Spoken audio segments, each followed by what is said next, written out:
Hey, what's up, guys? Cody Laughlin here. I wanted to touch base on a few things. If you're operating your lawn care landscape company or any service-based company and you're looking to get more profitable, right? You're having pretty good gross margins, your company's growing a little bit, but for some reason your net or your bottom line isn't as impressive as you think it should be.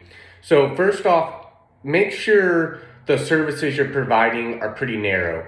If you're operating under a $1 to $2 million a year company, you're going to want to be more narrow in your services, right? You might only offer 5 services instead of 10 or 15.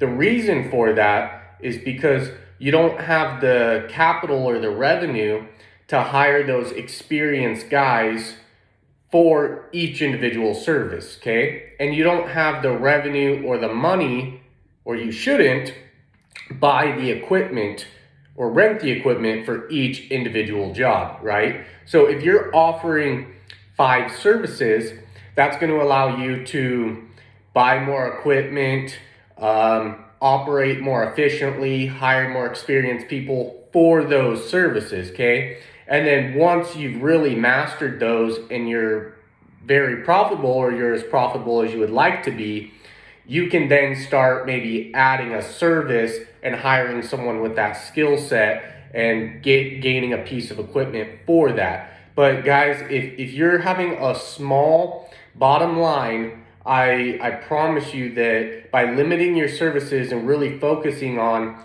what's most profitable for you or what you do best, that's going to help really grow that bottom line. Number 2, watch and track your numbers.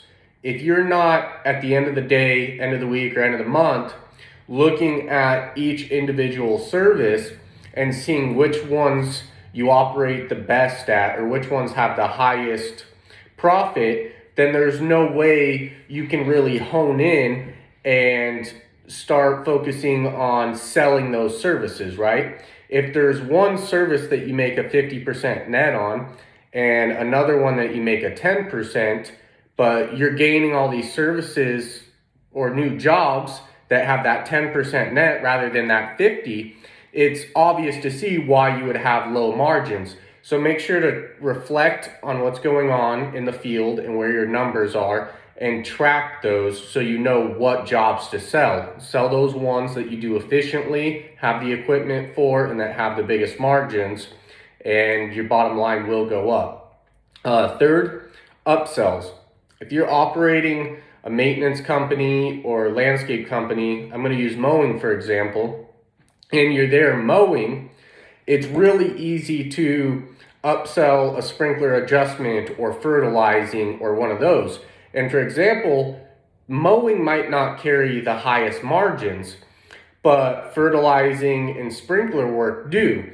So if you do one of those upsells and you're already there, now you don't have the travel time, you don't have whatever else may be incorporated with it, the fee to acquire a new customer. You don't have any of those costs now, that time to go provide a quote because you're already there. You can upsell providing a new service, and while you're there, knock it out. And let's say you make 50 an hour mowing, you might make 120 an hour for your sprinkler work, okay? It takes you 2 hours and you make $250, it costs you $10 in parts. So that's very possible as well. So these are just 3 quick pointers that are gonna help you grow your profit margins, guys, and focus on it. Once again, if you're operating a huge company that's $1 to $2 million or a larger company that's $1 to $2 million, it might be a little bit different. But if you're operating something around the $50,000 to $250,000 range, narrowing your services, tracking your numbers, and making sure you're providing upsells and doing upsells when you're on the job are really going to help you.